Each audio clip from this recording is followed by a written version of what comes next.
So here we are. What we're going to talk about in this video is very simple. HMOs. HMOs are housing in multiple occupation, and I've done them since I was 27. They're very good.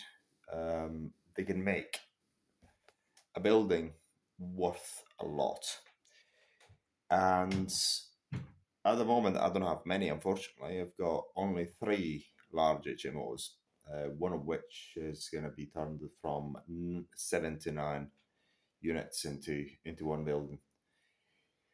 I prefer them to be extremely big because the bigger they are, the more you benefit from the economy of scale. Gas costs less, electricity um, costs less. Totally costs more, but because of economy of scale, proportionately, it does cost less.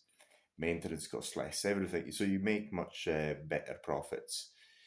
You make the building far more valuable. And this is why you've got big apartment units all in one building. So they're very good, and the only problem you've got with them is the regulation. You've got to know what you're doing.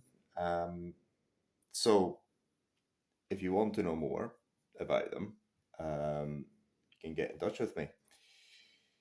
I've got one in Nottingham, which is quite large. Is what do you call it? Nine? No, it's 8 to 9 bedroom HMO. The other one is in Lincoln is 7, but it's going to turn into something quite big. Ultimately, it will turn into something at least 9 later on. As a matter of fact, everything is already set up for it. And then another one in Blackpool, which is 7 units HMO, and their turnover is phenomenal. We're talking about a total turnover on these assets plus a small flat a year of 100k. This is only 3. It's gross, obviously, and yes, it's extremely good. And I would advise anyone to learn about them because what you're going to benefit from is the fact that the government's trying to restrict them, and is creating a monopoly for those people who own them. So you have monopoly, and therefore over time your HMOs are going to become more and more in demand. I give you an idea. Nottingham, when I finished it in 2012, the rooms could fill relatively easily, but not at the rate that they fill now. I remember when I first finished Nottingham in 2012.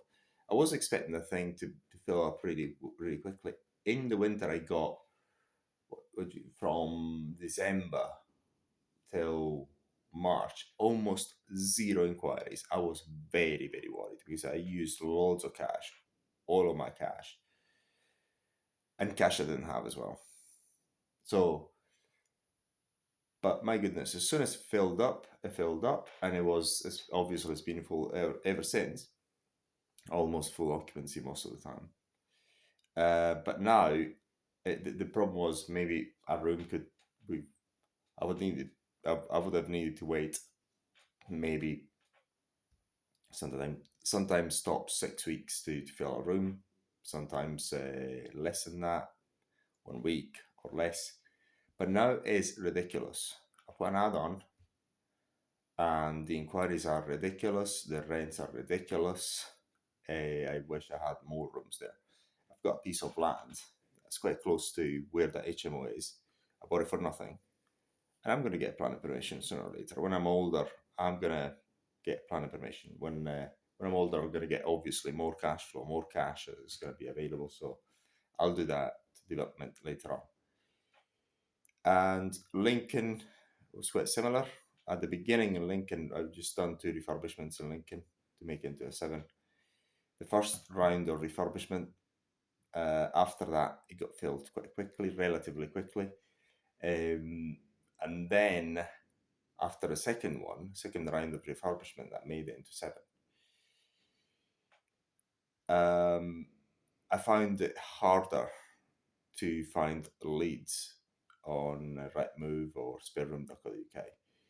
But now a room becomes available, it gets filled really quickly, thanks to Article 4, which is restricting the development of HMOs in the area. This is, I have to thank the government to make a monopoly of it. So to restrict the supply, have less supply for people, I have to thank the government for it. Because if they never done it, there would be more supply and I would not benefit for such a beautiful asset. So thank you, government, for making accommodation less available for people. And then the same applies here in Blackpool, where I'm right now. So if you want to know about HMOs, I've got some experience on it, and I'm going to. My plan is to acquire a site, acquire a commercial building, and turn it into many rooms. Why? Because commercial buildings can be acquired for very little. Some of them are in the city centre, which is where you need them for it. And you've got permitted developments as well, which you can use in certain ways to accommodate still HMOs. So if you know the right tricks, you can still do them, and you can do them big scale. This is where I'm moving now on to. Make HMOs freaking large, stupid scale.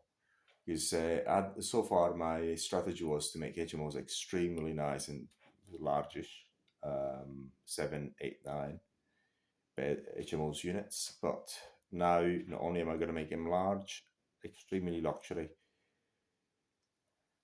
but insanely large. So a site should accommodate maybe 40, 50 rooms. We're talking about hotel size, because that makes it, you benefit from economy of scale, and hence you benefit from many advantages of the economy of scales. If you look at Hilton, if you look at Best Western, if you look at any big chain, Holiday Inn, any big chain of hotels, they all have big buildings, because you can only scale if the building is big.